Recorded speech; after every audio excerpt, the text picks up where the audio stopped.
Hello students, আমি Nitish sir জ্ঞানজ্যোতি coaching সেন্টারের পক্ষ থেকে তোমাদের প্রত্যেককে জানাই স্বাগত। তো আজকে আমি তোমাদের সঙ্গে যে বিষয়টি নিয়ে আলোচনা করব সেটা হচ্ছে mention the elements of Mauryan history, অর্থাৎ মৌর্য যুগের ইতিহাসের যে উপাদানগুলি রয়েছে সেই উপাদানগুলি সম্পর্কে আমরা আজকে আলোচনা করব ক্লাসটিতে। তো তার আগে তোমাদের বলে রাখি, যারা এখনো পর্যন্ত আমাদের অফিসিয়াল ইউটিউব চ্যানেলটিকে সাবস্ক্রাইব করনি তারা অবশ্যই চ্যানেলটিকে সাবস্ক্রাইব করে পাশে থাকা বেল আইকন অল প্রেস করে দাও, যাতে নেক্সট টাইম থেকে কোনো ভিডিও আপলোড করলে তার নোটিফিকেশন সবার আগে তোমার কাছে পৌঁছে যেতে পারে। এছাড়া তোমরা যারা ভাবছো যে অনলাইনে আমাদের কাছে পড়বে তারা সময় নষ্ট না করে অবশ্যই যোগাযোগ করো আমাদের অফিসিয়াল নাম্বার 7076398606 নাম্বারে অথবা 6295916282 নাম্বারে। তোমাদের টোটাল কোর্স ফি রয়েছে তোমাদেরই সাধ্যের মধ্যে। ডিটেলস জানতে চাইলে জেনে নাও আমাদের নাম্বারে ফোন করে। চলো শুরু করছি আজকের ক্লাসটি। মৌর্য যুগের ইতিহাসের উপাদানগুলি সম্পর্কে আলোচনা করব।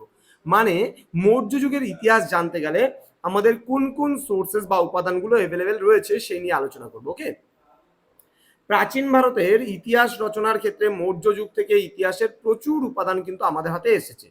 এইসব উপাদানগুলিকে সাহিত্যিক ও প্রত্নতাত্ত্বিক এই দুই ভাগে কিন্তু বিভক্ত করা যায়। এবার কৌটিল্যের অর্থশাস্ত্র এই যুগের একটি অতি গুরুত্বপূর্ণ উপাদান।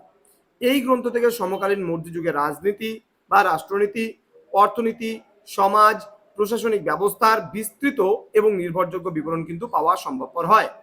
এছাড়া আমরা বলতে পারি পুরাণ, বিশেষত বিষ্ণু পুরাণ, গার্গী সংহিতা এবং পতঞ্জলির মহাভাষ্য এই যুগের গুরুত্বপূর্ণ উপাদান হিসেবে কিন্তু স্বীকৃত হয়েছে।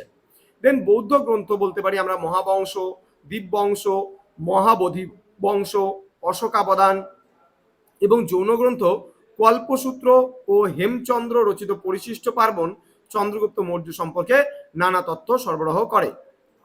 এবার নেক্সট আমরা যেগুলোর ব্যাপারে বলবো, কি বলেছে, মৌর্য যুগের পরে লেখা বিশাখা দত্তের মুদ্রা রাক্ষস নাটক থেকে চন্দ্রগুপ্ত মৌর্যের উত্থান, নন্দবংশের পতন এবং মৌর্য যুগের সামাজিক, অর্থনৈতিক এবং ধর্মীয় জীবনের কিন্তু বিশদ বিবরণ কিন্তু আমরা পাই। গ্রিক বীর আলেকজান্ডারের সঙ্গী হিসাবে ভারতে আগত তিনজন গ্রিক পর্যটক নিয়ারকাস, ওনিসিক্রিটাস এবং অ্যারিস্টোবুলাস এর বিবরণ থেকে চন্দ্রগুপ্ত মৌর্য সম্পর্কেও বেশ কিছু তথ্য আমরা জানতে পারি। তার রাজসভায় আগত গ্রিক দূত মেগাস্তেনিস রচিত ইন্ডিকা মৌর্য যুগের ইতিহাস জানার জন্য একটি গুরুত্বপূর্ণ উপাদান। এছাড়াও প্রত্নতাত্ত্বিক উপাদানগুলির মধ্যে আমরা সম্রাট অশোকের অসংখ্য শিলালিপি ও স্তম্ভলিপি, শক রাজা রুদ্রদামনের জুনাগড় লিপি আমাদের কিন্তু নানাভাবে সাহায্য করে। তো স্টুডেন্টস, এই ছিল আজকের ক্লাস।